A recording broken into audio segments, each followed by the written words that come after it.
যে আজ হোক কাল হোক ডেস্টিনি ঠিক হবেই, এরকম একটা আশা আমাদের আছে। এবং আমরা মনেও করি যদি আল্লাহ পাক রব্বুল আলামিন আমাদের কাজ করার আবার সুযোগ দেন, পৃথিবীর কোনো মানুষের সাহায্য আমরা কখনোই চাইনি, একমাত্র আল্লাহর সাহায্য চাইছি। বিসমিল্লাহির রহমানির রহিম। আমার নাম এস এম আলাউদ্দিন। আমি মূলত ডেস্টিনি 2000 লিমিটেডের একজন পিএইচডি। আর এর সাথে সাথে আমার একটা ব্যবসাও আছে। বড় একটা স্বপ্ন ছিল আমার যে পৃথিবীতে আসছি তো আল্লাহ পাক আমাদেরকে দুনিয়ায় পাঠাইছে ইবাদত করার জন্য, মূল কথা। তো ইবাদত করতে হইলে কিছু টাইম বাঁচতে হবে দুনিয়ায়, কিছু টাইম বাঁচতে হইলে কিছু না কিছু করতে হবে। সে করাটা যেন সৎ উপায় হয় এবং মানুষকে হেল্পের মাধ্যমে হয়। আমি দেখলাম ডেস্টিনি 2000 লিমিটেডের মধ্যে আমার কাজের সাথে সাথে মানুষকে হেল্প করা সম্ভব, এটা মনে করে আমি এই কাজটাকে বেছে নিলাম। 2006 ডেস্টিনিতে জয়েন করার পরে 2009-এর শেষের দিকে আমি পিএইচডি হয়েছি। আমার জীবনের সকল স্বপ্নই ছিল ডেস্টিনি ঘিরে, এবং আমার জুয়ানি সময়টা আমি ডেস্টিনিতে ব্যয় করছি। দীর্ঘ 12 সাল থেকে এখন পর্যন্ত এক মুহূর্ত ডেস্টিনি থেকে সরে থাকিনি। একটা সময় গেছে কোনো কারণে ডেস্টিনির অফিসটি বন্ধ।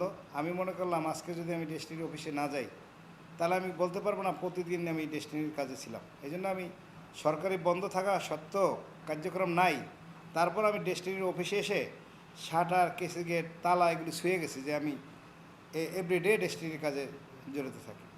তো একটা অবস্থানে ছিলাম। আর এখানে একটা ভালো জিনিস কি, যে আমার সফলতার সাথে আমার সাথে যারা থাকবে তারাও সফলতা অর্জন করতে পারে, এবং কি রাষ্ট্রেরও একটা সহায়তা হয়। রাষ্ট্রকে আদর্শ একটি রাষ্ট্র হিসেবে গড়ে তোলার জন্য যে একটা রেভিডেন্স এবং আয় ইনকাম ট্যাক্স দেওয়া হয়, সেটা এখান থেকে দেওয়া সম্ভব। যেমন আমরা 600 টাকা ইনকাম করলে এখান থেকে 60 টাকা ইনকাম ট্যাক্স আমরা দিয়ে থাকতাম। রাষ্ট্রের অনেক বেকারত্ব দূর হয়, রাষ্ট্রের অনেক সহায়তা হয়। যেমন সবসময় সকল রাষ্ট্রপ্রধানরা বলে থাকেন উদ্যোক্তা হন, স্বাবলম্বী হন, নিজ পায়ে নিজে দাঁড়ান। সেটা কিন্তু এখানে যথেষ্ট একটা ভূমিকা আছে। কারো উপর নির্ভরশীল হতে হয় না, নিজ পায়ে নিজে দাঁড়ান যায় এবং উদ্যোক্তা হওয়া যায়, রাষ্ট্রের বোঝা হয় না। এটা মনে করে আমি ডেস্টিনিতে কাজ শুরু করছি। আমাদের ভিতরে একটা স্বপ্ন ছিল, রাত যতই গভীর হোক ভোর হবেই, এই কল্পনাটা আমাদের ছিল। আর এই গিয়ে যে 13টি বছর আমরা এখানে অন্ধকারের মধ্যে ছিলাম, হচ্ছে বলে, তবে আমাদের স্বপ্ন ছিল হবে, আজ হোক কাল হোক।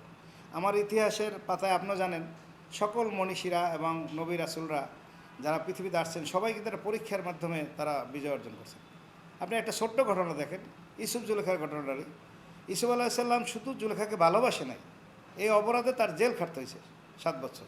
তারপর সে মিশরের রাজা হয়েছিল। এগুলি আমরা জানি আজ হোক কাল হোক ডেস্টিনি বিজয় হবেই, ডেস্টিনির সুদিন আসবেই, এই প্রত্যাশাই আমরা এত বছর টিকে রয়েছি। তবে আমাদের জীবনে অনেক ক্লান্তিকাল আসছে। ফ্যাসিস্ট সরকার অনেক আমাদের উপরে নির্যাতন প্রচার করেছে তার স্বার্থের জন্য। এত বড় একটা বৃহত্তম প্রতিষ্ঠানকে ধ্বংসের পথে দিছে তার স্বার্থের দিকে তাকাইয়া। সেটাও আমরা মোকাবেলা করছি আমরা ন্যায়ের পক্ষে থেকে। আমরা একটা ভাঙচুর, গাড়ি ঘোড়া ভাঙচুর, সরকারের বিরোধী স্লোগান কিচ্ছু করি নাই, শুধু ধৈর্য ধরে লেগেছিলাম যে আজ হোক কাল হোক ডেস্টিনি ঠিক হবেই, এরকম একটা আশা আমাদের আছে। এবং আমরা মনেও করি যদি আল্লাহ পাক রব্বুল আলামিন আমাদের কাজ করার আবার সুযোগ দেন, পৃথিবীর কোনো মানুষের সাহায্য আমরা কখনোই চাইনি, একমাত্র আল্লাহর সাহায্য চেয়েছি। যেটা আপনি দেখছেন এখন যদি মোহাম্মদ রফিকুল আমিন মোহাম্মদ হাসান সাহেবের নেতৃত্বে আমাদের এই ডেস্টিনি কোম্পানির কার্যক্রম চালু হয়, আমরা আবার কিন্তু দেশের মধ্যে একটা আলোচিত হব, যেটা আমরা আশা করি। কারণ আমাদের এমপি সাহেব প্রায়ই বলেন 12 বছর ক্লান্তি আপনাদের কেটে যাবে 2 বছরের যদি কাজ করতে পারি, সেই স্বপ্নটা আমাদের ভিতরে আছে।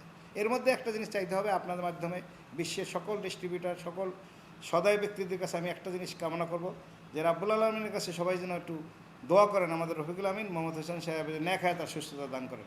এর সাথে সাথে আমরাও যেন কিছুদিন এই সুখ ভোগ করতে পারি, ডেস্টিনির বিজয় দেখতে পারি, অতদিন পর্যন্ত আমাদের যেন হায়াত দান করেন।